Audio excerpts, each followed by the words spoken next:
Mesdames et messieurs, bonjour et bienvenue dans la grande interview, une édition qui s'inscrit dans la série des émissions de la programmation spéciale Fête de la jeunesse sur PRC TV. Le plan triennal spécial Jeunes est une initiative lancée par le chef de l'État en 2016 visant à insérer dans le secteur productif 500 000 jeunes âgés de 15 à 35 ans sur une période de 3 ans. C'est quoi le plan triennal spécial Jeunes et quel aura été son impact socio-économique? Pour en parler, nous recevons ce jour Abdul Karim Nassourou, directeur de la promotion économique des jeunes et coordonnateur du Fonds de garantie aux jeunes. C'est une direction du ministère de la Jeunesse et de l'Éducation civique. Abdul Karim Nassourou, bonjour et bienvenue dans la grande interview. Merci, bonjour, Monsieur Fouda. Merci de l'opportunité que vous nous donnez de parler du plan triennal spécial jeune. Eh bien, dites-nous, les gens parlent du plan triennal spécial jeune, mais c'est quoi concrètement le plan triennal spécial jeune? Alors, le plan triennal spécial jeune a été prescrit par le chef de l'État lors de son discours à la jeunesse le 10 février 2016. Et ce plan vise, n'est-ce pas, à faciliter et accélérer l'insertion socio-économique des jeunes. Je tiens aussi à rappeler que ce plan a 3 composantes. Donc, il n'a pas que le financement des projets des jeunes, il y a d'autres composantes, notamment la mise en place d'un observatoire national de la jeunesse et le développement des structures d'accompagnement et d'encadrement des jeunes. Et dites-nous, c'est un plan qui a une dotation de 102 milliards. Comment est-ce que ça fonctionne? Alors, ce plan, lors de sa prescription par le chef de l'État, son Excellence M. Paul Biya, a été doté d'une enveloppe globale de 102 milliards de francs CFA.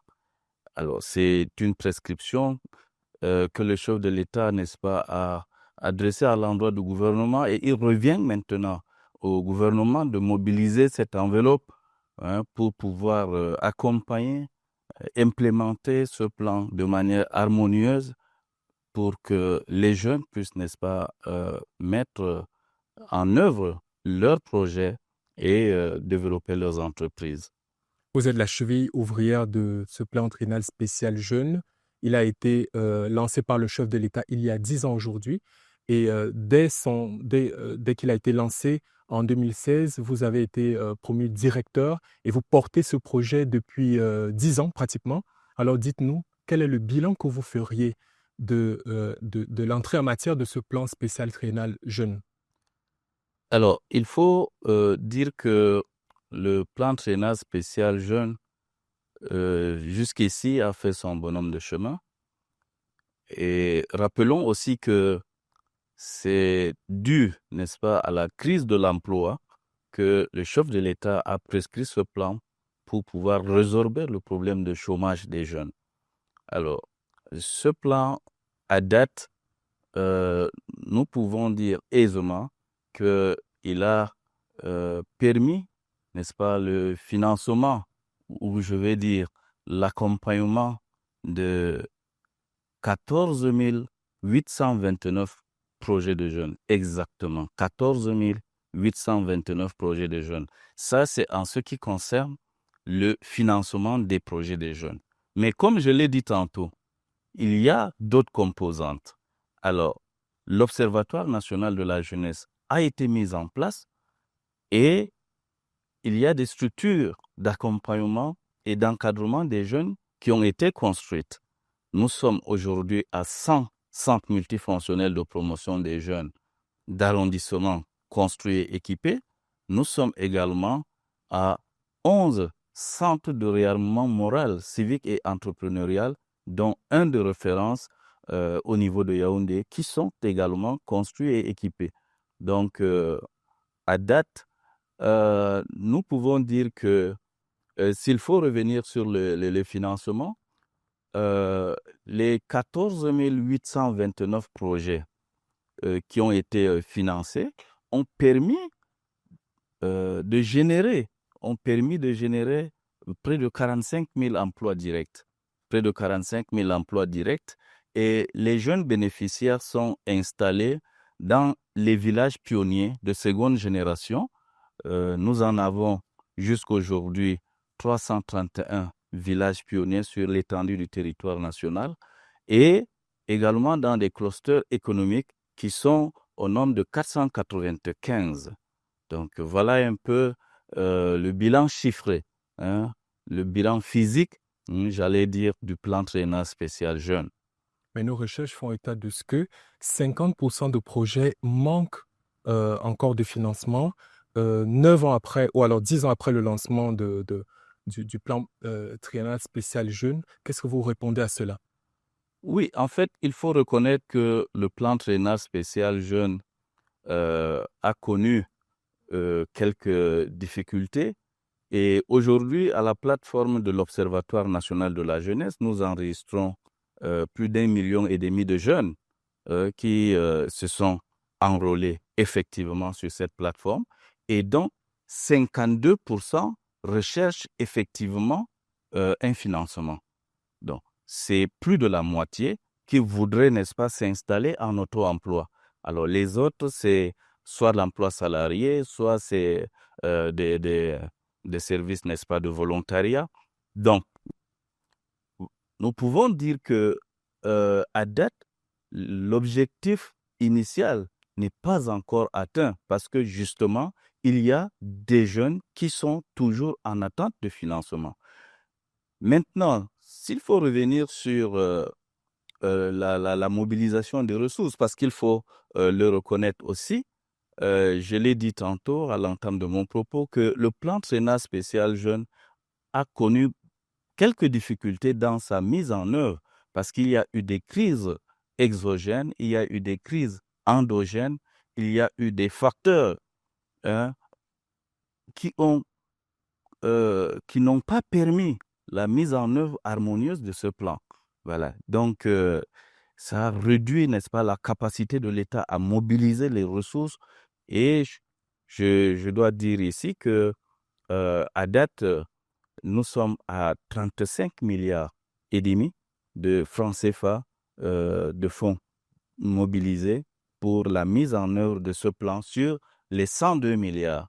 Et les 35 milliards, il y a donc effectivement 25 milliards qui sont allés au financement direct des projets des jeunes. Parce qu'il faudrait bien expliquer aux téléspectateurs. Certains pensent que les 102 milliards sont dans une grosse caisse, une caisse qui se trouve peut-être dans votre bureau. Donc, il faudrait bien nous dire comment ça marche. Oui, justement, si peut-être je vais vous faire rire à travers une petite anecdote parce que mon bureau a été cambriolé plus d'une fois parce que les gens ont cru que les 102 milliards sont posés, sont dans mon bureau. Alors, en fait, les 102 milliards, lorsque le chef de l'État a prescrit le plan triennal spécial jeune, comme je l'ai dit, il revenait maintenant au gouvernement de pouvoir mobiliser cette ressource. C'est une prévision budgétaire et qu'il fallait étaler sur le triennat. Mais malheureusement, les différentes crises n'ont pas permis à ce que cette ressource soit mobilisée pour pouvoir, n'est-ce pas, accompagner de manière efficace et efficiente les projets des jeunes. Donc, toutefois, le gouvernement essaie, n'est-ce pas, autant que faire se peut, de mobiliser les ressources parce que aujourd'hui, chaque année, il y a environ 4 milliards de francs CFA qui sont mobilisés dans le budget du ministère de la Jeunesse et de l'Éducation civique pour pouvoir accompagner les jeunes. Et de nos jours, il faut quand même le signaler, euh, juste les subventions de l'État. S'il faut simplement se limiter aux subventions de l'État, c'est un peu compliqué parce que les besoins sont énormes. L'économie qui prend, n'est-ce pas, beaucoup de coups à travers les différentes crises n'est pas à son potentiel. Et donc, du coup, il faut que les bailleurs, il faut que les banques interviennent, n'est-ce pas, dans le financement, dans l'accompagnement des initiatives des jeunes. Il faut dire que une certaine opinion pense que vous et vos collaborateurs, vous avez fait de grandes annonces et il y a peu d'impact sur le terrain. Nous aimerions savoir qu'est-ce qui crée d'après vous, ce sentiment d'insatisfaction chez les jeunes?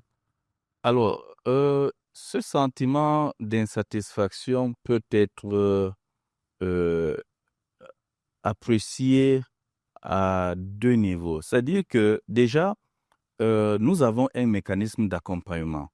Il y a un mécanisme d'accompagnement qui est mis en place qui va de l'inscription du jeune à l'Observatoire national de la jeunesse, son enrôlement à la carte jeune biométrique, son réarmement moral, civique et entrepreneurial et son accompagnement à l'élaboration de son plan d'affaires, à la maturation de son idée de projet ou de son projet. Et ensuite, lorsque le plan d'affaires est élaboré, il est soumis au comité de crédit, à un comité de crédit qui siège et qui valide ces projets-là. Et après cela, ce n'est qu'après cela que le projet du jeune est validé, que ce dernier est, n'est-ce pas, appelé à ouvrir un compte dans une banque partenaire dans lequel les ressources correspondantes à son financement sont virées. Maintenant, ce processus peut prendre 6 mois, ça peut prendre 4 mois, ça peut prendre 1 an, ça dépend du dynamisme du jeune. Alors, il y a beaucoup de jeunes, quand ils arrivent, soit ils ont déjà leurs projets qui sont élaborés, ils le déposent dans nos centres multifonctionnels de promotion des jeunes au niveau de la localité et il ne revient plus suivre son projet. Pour lui, il a déposé un projet, il attend le financement. Alors qu'il y a tout un processus, il y a tout un mécanisme qu'il faut suivre. Voilà. Donc, c'est pourquoi beaucoup de jeunes diront que moi, j'ai déposé mon projet depuis 2018, je n'ai jamais bénéficié d'un financement. Il ne sait pas qu'il y a des conditions préalables pour avoir ce financement. Déjà, être âgé entre 15 et 35 ans, être inscrit à l'Observatoire national de la jeunesse, ça c'est obligatoire. Faire le réarmement moral, civique et entrepreneurial, là c'est également obligatoire parce que nous n'exigeons pas de garantie aux jeunes qui sollicitent l'accompagnement. Alors, notre garantie, c'est de s'assurer que le jeune est passé par ces étapes-là, qu'on a boosté son mindset, c'est-à-dire que le réarmement moral qu'on lui fait, c'est pour le mettre dans les conditions d'exercice de l'entrepreneuriat. Parce que c'est quand même une profession. Alors, il faudrait que les jeunes puissent être, n'est-ce pas, moulés dans ces conditions-là pour pouvoir gérer leurs entreprises. Parce qu'il y a des formations qu'on leur donne en gestion d'entreprise, en gestion de projet. Il y a des formations qu'on leur donne en entrepreneuriat. Il y a des formations qu'on leur donne sur le plan moral, sur le plan civique, sur le plan social. Et donc, toutes ces étapes-là, pour nous, elles sont importantes avant de donner le financement aux jeunes. On est d'accord, mais sauf que pourquoi est-ce que les jeunes ne savent pas ce que vous venez de dire? Parce que pour aller déposer un dossier et attendre le financement, ça veut dire que certainement, en amont, le jeune n'est pas au courant qu'il s'inscrit dans un processus. Je dois dire que Cela pourrait convoquer un déficit en termes de communication. non, il n'y a pas un déficit de communication. Par contre, il y a la désinformation, il y a la mésinformation. Les jeunes ne cherchent pas ou ne recherchent pas la bonne information. Les jeunes de nos jours, aujourd'hui, sont prêts, n'est-ce pas, à suivre sur les réseaux sociaux les fausses informations qui sont diffusées ça et là, mais demander à un jeune d'aller sur le site du ministère de la Jeunesse et de l'Éducation civique parce qu'il va y trouver la bonne information concernant son insertion socio-professionnelle, son insertion socio-économique, il n'ira pas. Il n'ira pas. Comme mon ministre aime souvent bien le dire, si vous dites aujourd'hui que le ministre est tombé et ça se retrouve sur Facebook, vous allez voir que les vues vont tout de suite augmenter. Parce que chacun va chercher à voir comment le ministre est tombé. Mais aller chercher l'information pour son avenir, pour son devenir, c'est quelque chose de difficile chez nos jeunes. Pourtant, il y a plein d'opportunités. Il y a beaucoup d'opportunités. Il n'y a pas que le ministère de la Jeunesse qui offre, n'est-ce pas, ces opportunités-là. Il y a beaucoup d'autres départements ministériels, beaucoup d'autres administrations, mais les jeunes de nos jours attendent sur place parce il se dit que l'État va aller le trouver dans sa chambre pour lui donner le travail, pour lui donner le financement, pour l'accompagner dans ses initiatives. Et c'est ce qui est difficile. Il y a d'autres voix qui se lèvent pour vous reprocher, à vous qui gérez ce projet, d'octroyer des financements fantaisistes, parfois de ne pas débloquer les fonds à temps. Et qu'est-ce que vous répondez à cela? Alors, donner des On a même financements, entendu que parfois les financements sont octroyés à des personnes qui ont des noms appartenant à une région, par exemple. alors, dire qu'on octroie, n'est-ce pas, des financements fantaisistes, c'est archi faux, parce que le plan Triennal spécial jeune est un programme national et les 360 communes aujourd'hui, je mets quiconque au défi, les 360 communes sont couvertes par le financement du plan Triennal spécial jeune. Donc, c'est pour dire que les 10 régions, les 58 départements, les 360 communes. Et ici, il faut également dire que le dynamisme des jeunes, je l'ai évoqué tout à l'heure, parce que vous allez trouver, à certains endroits, il y a des jeunes qui ne s'intéressent pas à l'entrepreneuriat. Il y a des jeunes qui ne s'intéressent pas à toute initiative de l'État. Pour eux, l'État, ce n'est pas... non, c'est que là-bas, c'est les fonctionnaires, c'est pas crédible, c'est ceci, c'est cela. Or, ceux-là qui s'intéressent donc, qui voudraient mener des activités génératrices de revenus, et qui viennent, n'est-ce pas, solliciter cet accompagnement, nous sommes obligés de les accompagner. Vous n'allez pas aller prendre quelqu'un, chercher quelqu'un que vous ne voyez pas. Voilà. Donc, ça, c'est déjà ça. Maintenant, l'autre chose, c'est que vous verrez dans les statistiques, en termes de financement, c'est la région du centre qui occupe le premier rang en termes de financement, de montant de financement, voilà, octroyé. Moi, je suis de l'extrême nord du pays. Alors, si les financements étaient orientés vers, n'est-ce pas, nos régions d'origine, ou je ne sais pas trop, alors je crois que c'est l'extrême nord. Hein. Le ministre étant de l'extrême nord, moi je suis de l'extrême nord, je crois que c'est l'extrême nord qui serait arrivé en tête en termes de financement. Mais c'est la région du centre. Donc c'est pour dire que vraiment, c'est la pertinence des projets des jeunes, c'est leur dynamisme et c'est leur abnégation, hein, leur engagement qui fait en sorte que le financement, n'est-ce pas, leur soit octroyé à la fin du processus. Parce qu'il y en a beaucoup qui abandonnent en cours de chemin. Beaucoup abandonnent. Est-ce que vous avez cherché à comprendre pourquoi il y a des abandons? Oui, justement parce que les jeunes aiment la facilité. Ils aiment la facilité parce que pour lui, patienter au bout de 6 mois pour pouvoir avoir un financement, c'est trop long. C'est très long. Donc, il ne peut pas attendre 6 mois. Et revenons sur le déblocage. Le déblocage, ce n'est pas une situation seulement du PTS jeune. Ça, c'est une situation globale.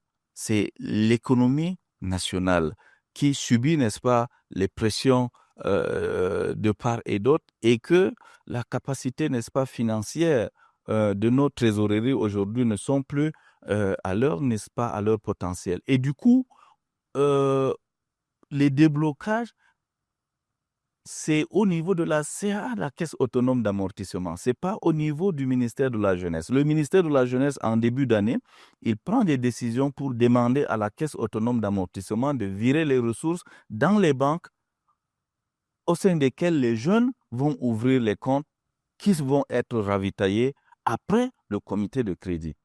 Et justement, lorsque nous rencontrons, les trésoreries rencontrent des difficultés, les ressources ne peuvent pas souvent être mobilisés à temps. Et du coup, les jeunes, comme ils sont impatients et ils sont manipulés, ils sont manipulables.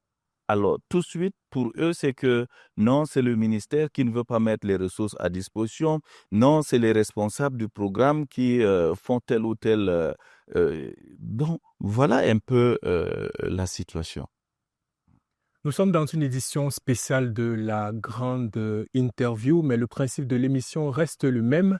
Dans quelques minutes, Abdul Kadir Ngoura, confrère de la rédaction du PRC-TV, va nous rejoindre sur ce plateau. Ce sera après cette transition.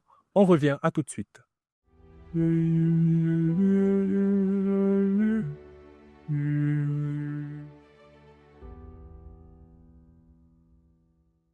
De retour sur le plateau de la grande interview sur PRC-TV, je reçois aujourd'hui Abdul Karim Nassourou, directeur de la promotion économique des jeunes et coordonnateur du fonds de garantie aux jeunes. Abdul Kadir Ngoura vient de nous rejoindre. Abdul Kadir, bonjour. Merci, bonjour. Alors, Patrick Fouda, bonjour également à notre invité vedette du jour. Alors, l'invité est à vous. Monsieur le directeur de la promotion économique des jeunes et par ailleurs coordonnateur de Fonga Jeunes, entendez, Fonds de garantie jeunes, Abdul Karim Nassourou, merci de cette disponibilité. Merci, monsieur Abdul Kadir. Voilà, et pour cette séquence, nous allons aller très rapidement.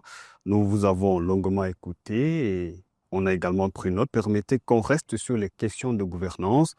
Il est reproché au réseau et structures partenaires, entendez par là les fournisseurs qu'on retrouve dans toutes les régions, les structures et microfinances, en tout cas les accompagnateurs, à ces structures justement qui sont reprochées de n'être que des relais de distribution des ressources, surtout pour ce qui est de la surfacturation, de matériel de mauvaise qualité, des manœuvres non réglementaires. Que répondez-vous à ce commentaire-là?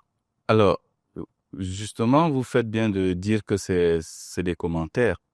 C'est des commentaires. Pourquoi? Parce que le ministère de la Jeunesse et de l'Éducation civique a mis en place une plateforme d'accompagnateurs des jeunes. Au démarrage du plan Tréna spécial jeunes, le ministère de la Jeunesse finançait les projets individuels, finançait, n'est-ce pas, les projets de groupe, mais nous nous sommes rendus compte à l'évaluation. Autour des années 2020, nous nous sommes rendus compte que les jeunes ne mettaient pas en œuvre leurs projets. Et justement, si vous prenez le cas, n'est-ce pas, de la première génération des programmes et projets, le PAGER-U, le PIAZI, où on remettait directement les fonds aux jeunes entre ses mains. Alors, vous allez constater que ça a été un échec. Ça a été un échec pour la plupart de ces programmes et projets.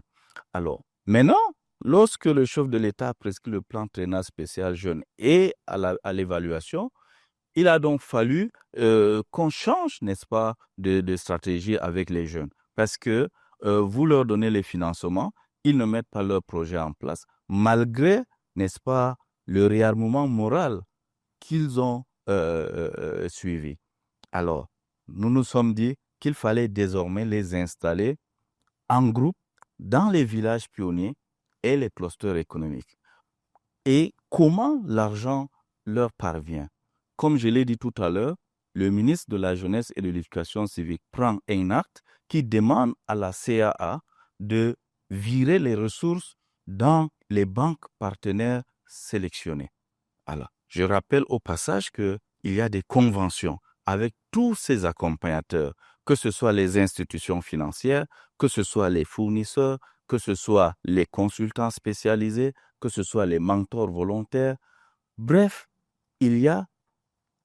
toutes ces activités-là sont encadrées. Alors, maintenant, quand l'argent arrive dans le compte du jeune, il est indiqué dans le manuel de procédure que le jeune ne doit pas décaisser cet argent pour aller lui-même acheter cette télévision. Parce que quand on lui remettait de l'argent, il ne le faisait pas.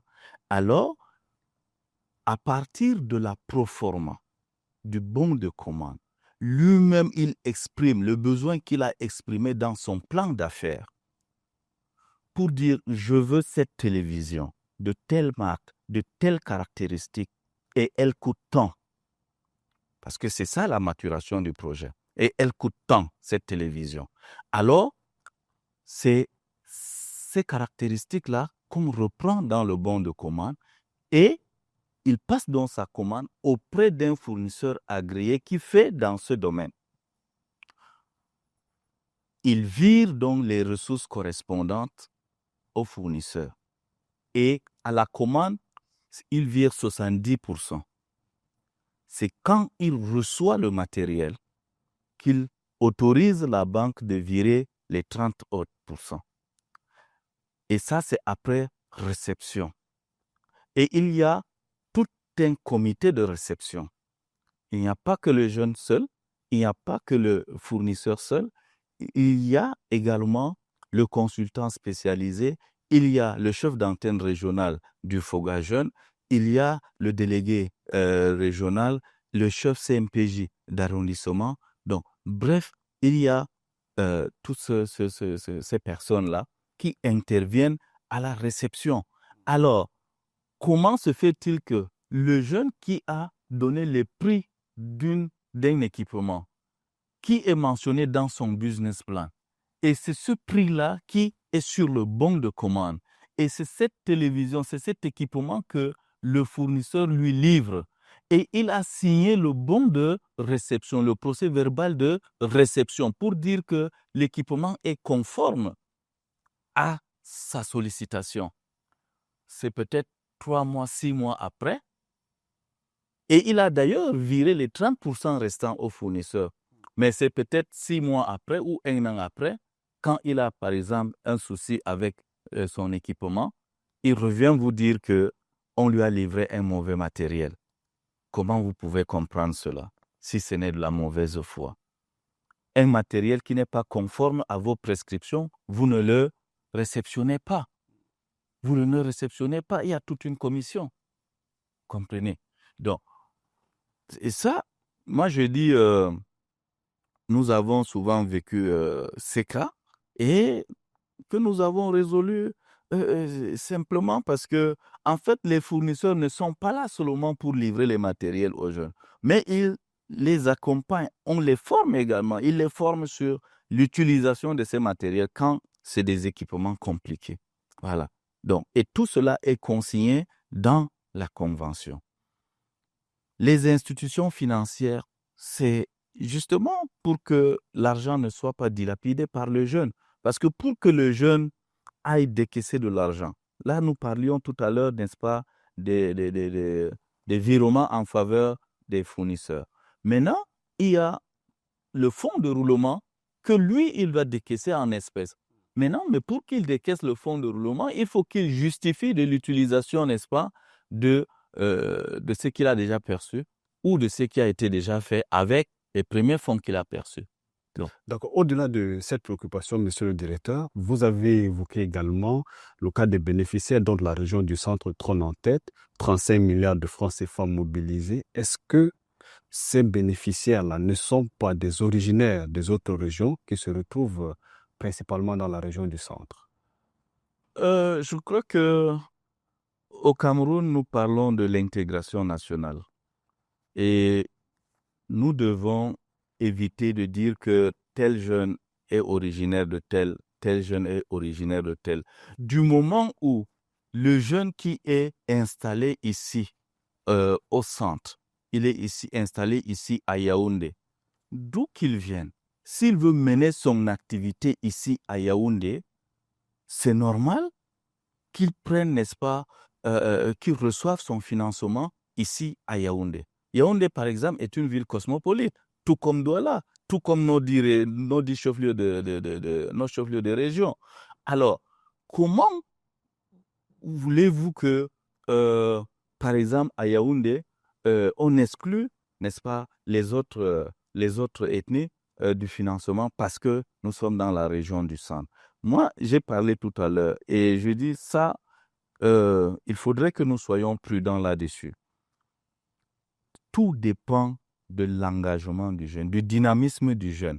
Et tout à l'heure, quand je parlais du réarmement moral, civique et entrepreneurial, il est décrit dans notre mécanisme que le jeune, lorsqu'il reçoit son financement, pour valider définitivement son réarmement moral, civique et entrepreneurial, il est tenu de faire un travail d'intérêt général au niveau, dans la localité où il voudrait réaliser son projet.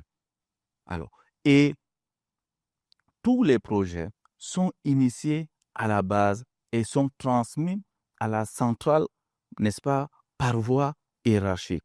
Et tout ce qu'il y a comme consolidation, tout ce qu'il y a comme mise en œuvre, ça se passe au niveau local, au niveau, n'est-ce pas, des CMPJ d'arrondissement, les centres multifonctionnels de promotion des jeunes. Et j'ai dit aujourd'hui, nous sommes à 450 centres multifonctionnels de promotion des jeunes.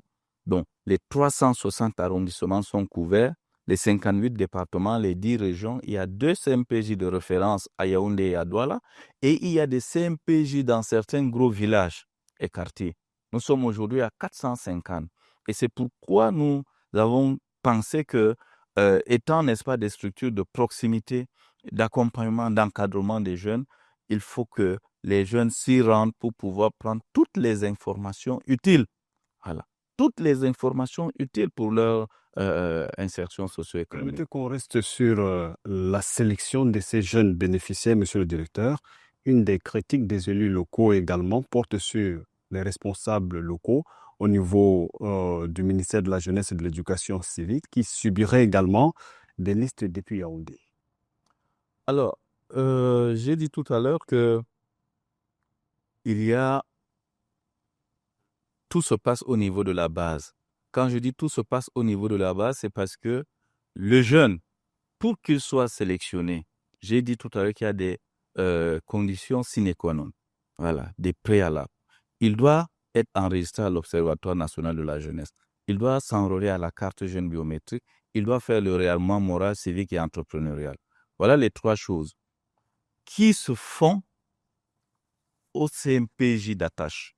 Donc, au CMPJ, dans le centre multifonctionnel de promotion des jeunes, où il voudrait, n'est-ce pas, réaliser son activité.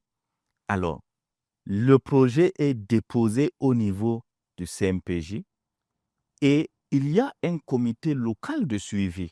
Il y a un comité local de suivi dans lequel les autorités municipales sont membres du comité, ce comité-là. Alors, c'est incompréhensible lorsqu'on dit que les projets qui sont montés ou bien les projets viennent de Yaoundé. Moi, je peux vous rassurer que les projets qui arrivent directement à notre niveau, au niveau de Yaoundé, sont renvoyés automatiquement dans nos CMPJ d'arrondissement. Automatiquement. Parce que les projets doivent respecter, comme je l'ai dit tout à l'heure, une certaine... ils sont installés en chaîne de valeur.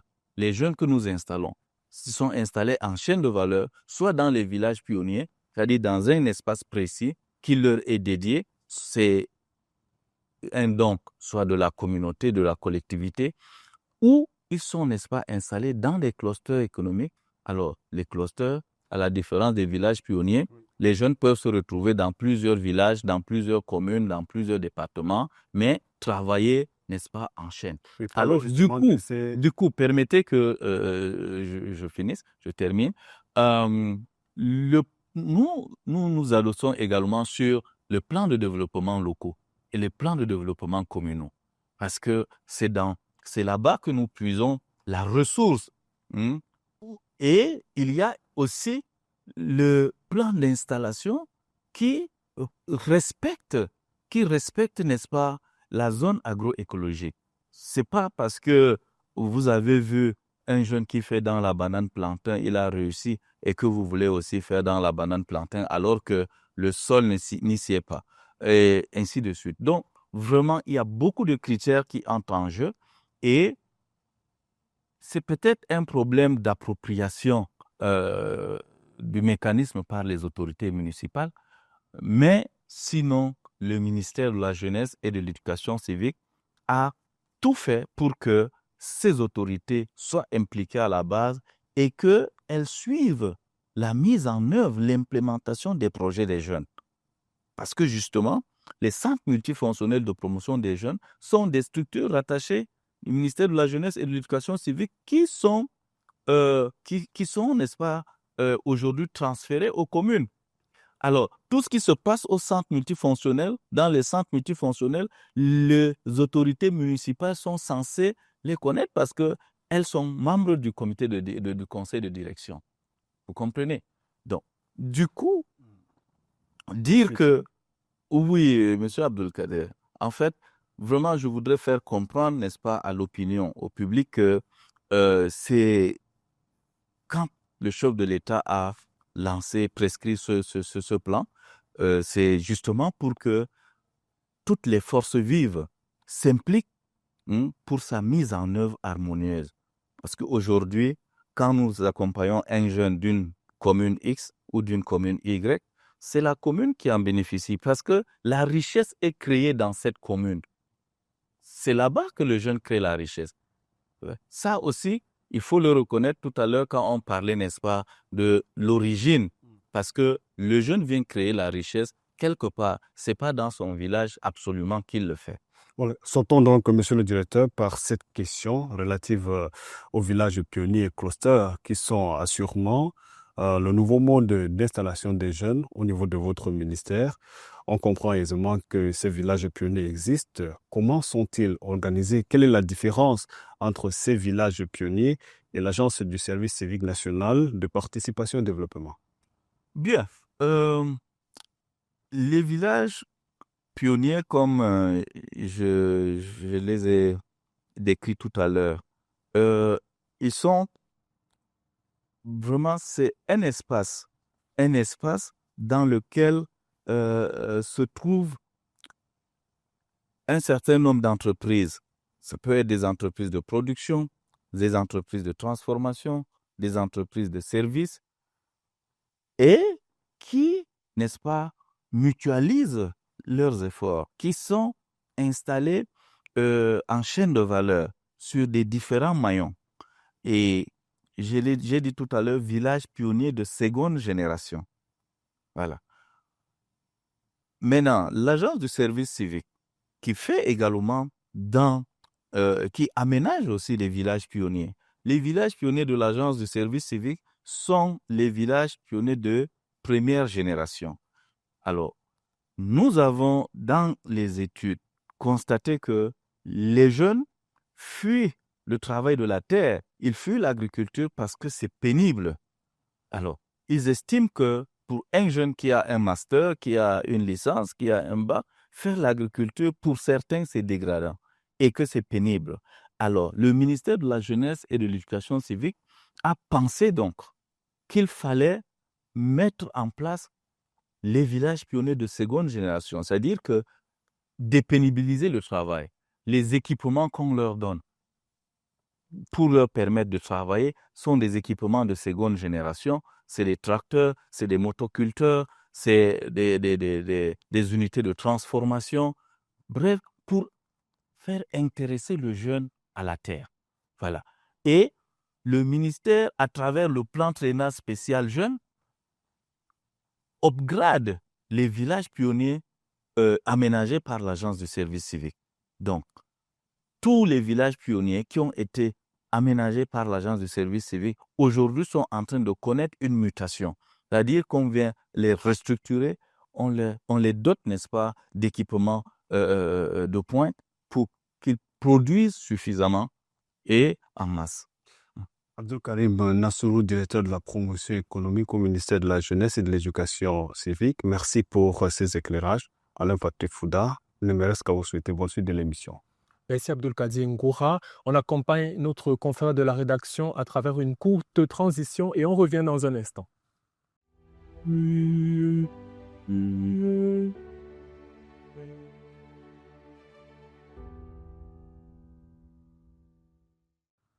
De retour sur le plateau de la grande interview sur PRC TV, je suis avec Abdelkarim Nassourou, directeur de la promotion économique des jeunes, et coordonnateur du Fonds de garantie aux jeunes.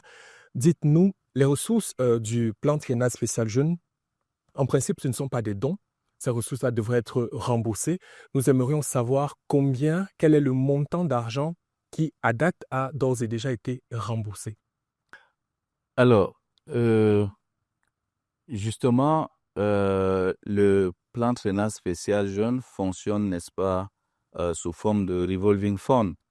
Alors, il faut quand même rappeler aussi, il faut rappeler les modalités de financement qui existent dans le cadre du plan triennal. Nous avons 3 modalités de financement. Il y a d'abord les subventions qui vont de jusqu'à 1,5 million, c'est-à-dire que à base d'un cahier de charges qu'on remet aux jeunes, il reçoit une subvention qui n'est pas remboursable, mais on s'assure qu'il a mis en œuvre son projet et qu'il est en train de respecter le cahier de charges.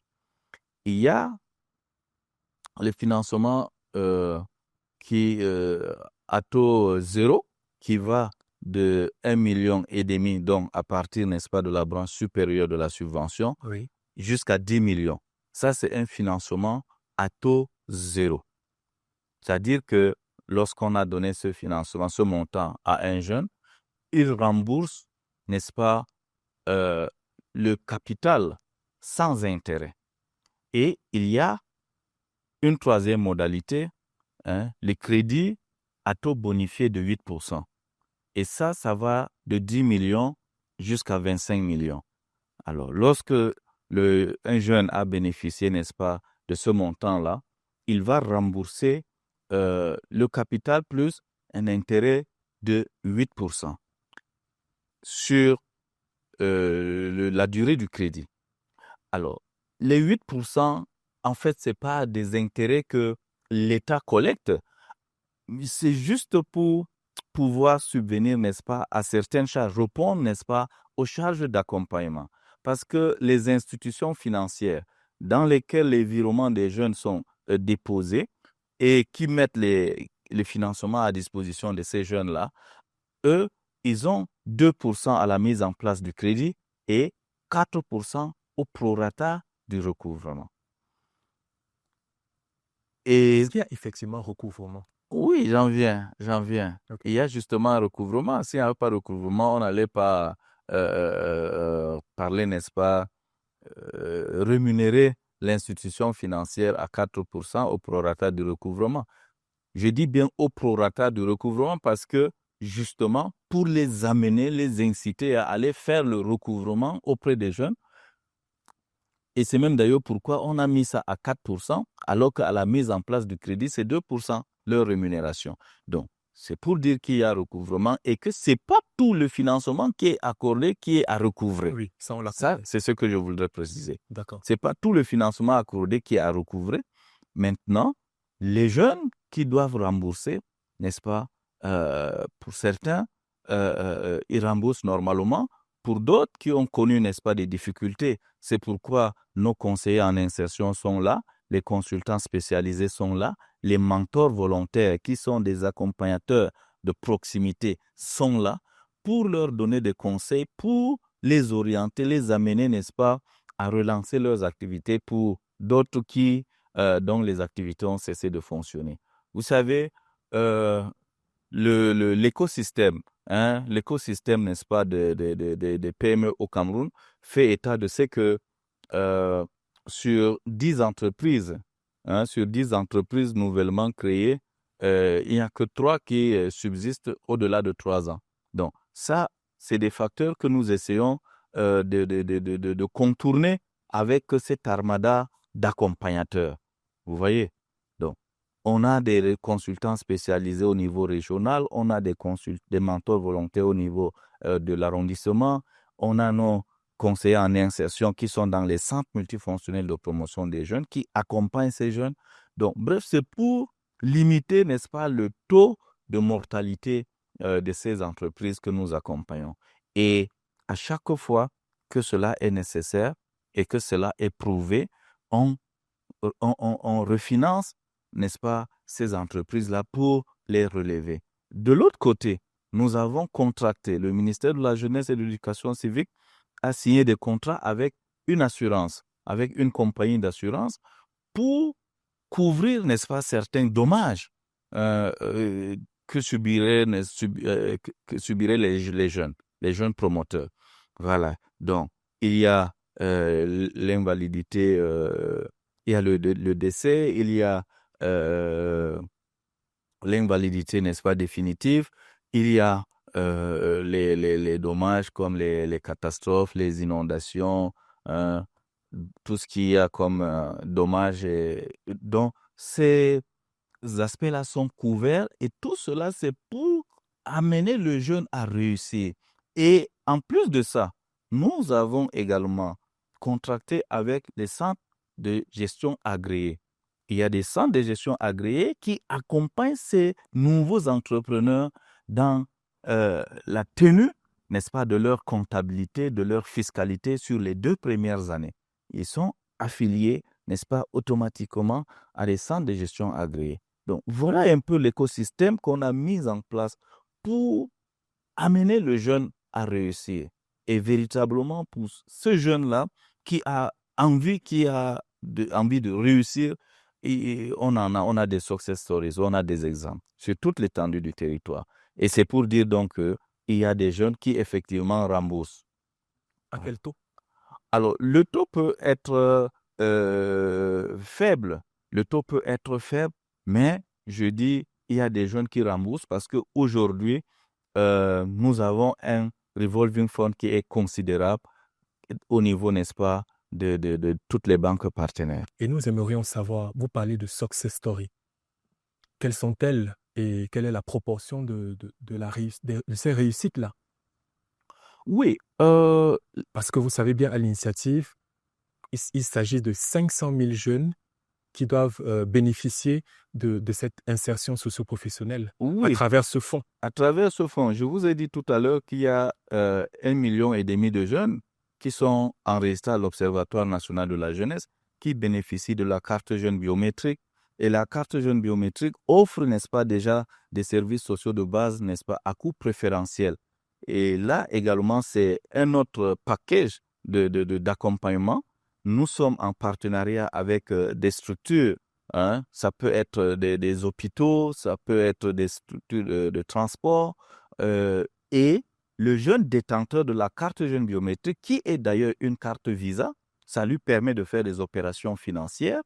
Alors, ce jeune-là bénéficie des avantages chez ses partenaires qui ont signé la convention. Et du coup, il a ces services sociaux à coût réduit. Maintenant, s'il faut revenir sur l'accompagnement des success stories, je vous ai parlé, nous avons évoqué furtivement le fonds de garantie aux jeunes entrepreneurs.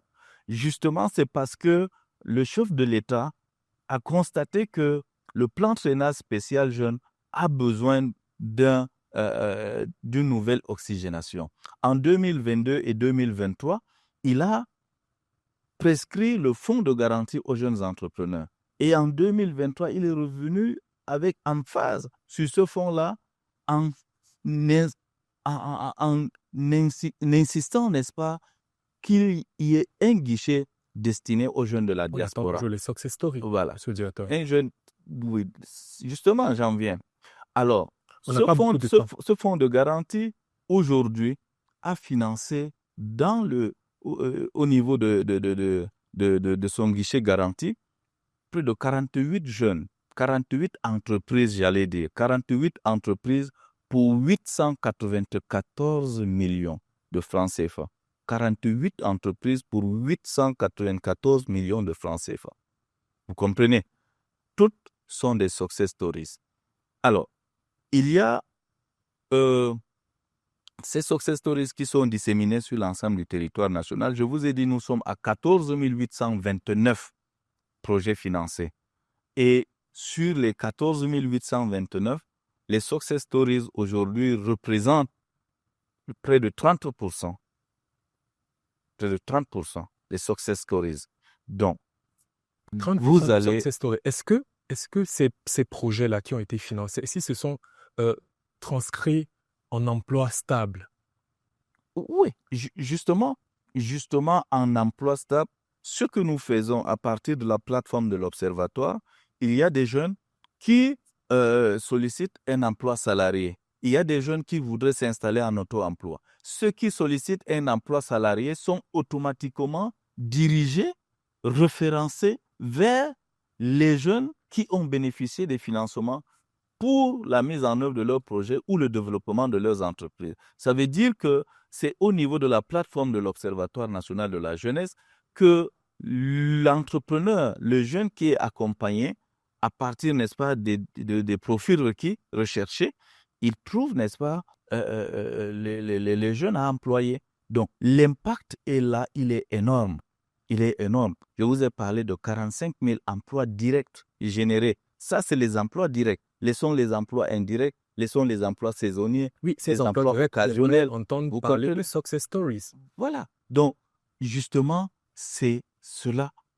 Parce qu'aujourd'hui, Est-ce que vous voulez nous dire que vous n'avez pas de success stories pour les jeunes téléspectateurs qui vous écoutent? mais il y a des milliers de success stories. Il y a des milliers. J'ai dit, c'est reparti, c'est Dans le disséminé secteur de sur l'ensemble. l'agriculture, est-ce que vous avez un exemple d'un jeune qui a bénéficié des ressources de ce fonds et qui est désormais autonome, qui est un capitaine d'industrie? Alors, sur ce plan, je vais vous Vous ne prendre parlez que de ce domaine-là. Voilà, rien que ce domaine-là, je vais vous parler de Tony Obama, qui est un bénéficiaire du plan Traînard spécial jeune, à qui on a donné. Tout le monde parle de lui, mais nous aimerions vous entendre sur un autre exemple. Alors, Parce que Tony Obama, tout le monde en parle. voilà, il y a Victoria Greek Machine, qui est un bénéficiaire du plan Traînard spécial jeune aujourd'hui, qui fait dans l'agriculture, dans l'élevage, et qui monte même déjà des machines de production. Dans le domaine de l'économie numérique, il y a l'autre Kiama. Il y a Kiama qui fait dans le domaine de l'économie numérique, qui est une success story. Dans le domaine de l'industrie, de l'artisanat, nous avons plein de jeunes que nous avons installés au centre artisanal à Maroua, que nous avons installés au centre artisanal à Garoua. Ils sont nombreux. Si on doit se mettre à les citer, ils sont nombreux. Il faut dire que ce chiffre est faible parce que vous avez parlé de 48 entreprises pour 800 millions de francs CFA. C'est plutôt un chiffre faible. Ici, j'ai parlé, n'est-ce pas, du guichet de garantie, du fonds de garantie aux jeunes entrepreneurs. Parce qu'il y a deux guichets. Il y a le guichet financement direct, dont je venais de donner les modalités de financement. Et il y a le guichet garantie, celui-là qui n'accompagne que les grandes entreprises. Parce que, justement, le PTS jeune, dans sa prescription, dans son manuel de procédure, le financement n'excède pas 25 millions. Or, il y a des jeunes qui venaient avec des besoins de financement de 100 millions, de 200 millions. Qu'est-ce qu'il fallait faire? Et le chef de l'État ayant prescrit le fonds de garantie aux jeunes entrepreneurs, on a donc ouvert un guichet garanti qui, lui, octroie des financements jusqu'à hauteur de 100 millions. Voilà. C'est pour résoudre, n'est-ce pas, ce problème d'accompagnement de ces jeunes qui sont déjà en activité. Parce que dans ce guichet-là, on ne finance que ceux qui sont déjà en activité au moins depuis 3 ans et qui sont sur le terrain. Pour sortir de ce sujet, pourquoi est-ce que le taux de success stories est aussi faible alors que les ressources sont censées être disponibles pour accompagner ces jeunes-là? Mais pourquoi il n'y en a pas autant? Parce que quand je vous ai parlé des success stories, vous avez eu du mal à commencer à les citer. Et qu'est-ce qui explique qu'il n'y ait pas à l'appel des exemples de réussite? Alors, j'ai parlé de 14 829 projets. Si je vous dis que je suis en mesure de vous citer tous ces bénéficiaires, c'est que peut-être ma mémoire, c'est l'intelligence artificielle. Parce que ce sont non, que des projets financés. Des projets financés, mais c'est porté par des jeunes. c'est porté par des jeunes. Ce sont ces jeunes promoteurs-là qui mettent en œuvre ces entreprises, qui développent ces entreprises. Je dis, les success stories sont repartis sur l'ensemble du territoire national. Alors, j'ai dit, le taux de réussite est certes faible au regard, n'est-ce pas, des contraintes, au regard, n'est-ce pas, des contraintes que nous vivons, auxquelles nous est assujettie notre économie. Donc ça, c'est quelque chose qui est, n'est-ce pas, connu de tous. C'est pas seulement le plan Traînard spécial jeune.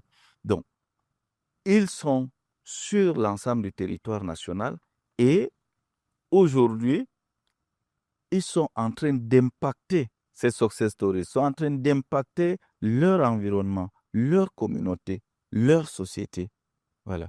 Parce qu'ils créent de la richesse, ils créent de l'emploi, ils redistribuent de la richesse. Dites-nous, j'aimerais revenir sur une des questions, une des choses que vous avez dit. Vous avez parlé des montants des subventions gratuites. Est-ce que vous pouvez nous expliquer à quelle hauteur s'élèvent ces montants-là? Jusqu'à 1,5 million. 1,5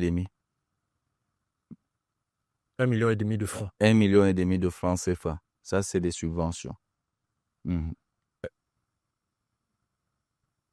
De manière globale, 1,5 million de francs CFA, est-ce qu'on n'est pas dans des... Est-ce que c'est pas faible? Oui, c'est pas faible. Ça dépend de la nature du projet du Mais jeune. globalement, ces montants-là, de manière globale, il s'agit de combien de francs CFA? Les subventions? Oui, les subventions gratuites. Les subventions gratuites. Oui.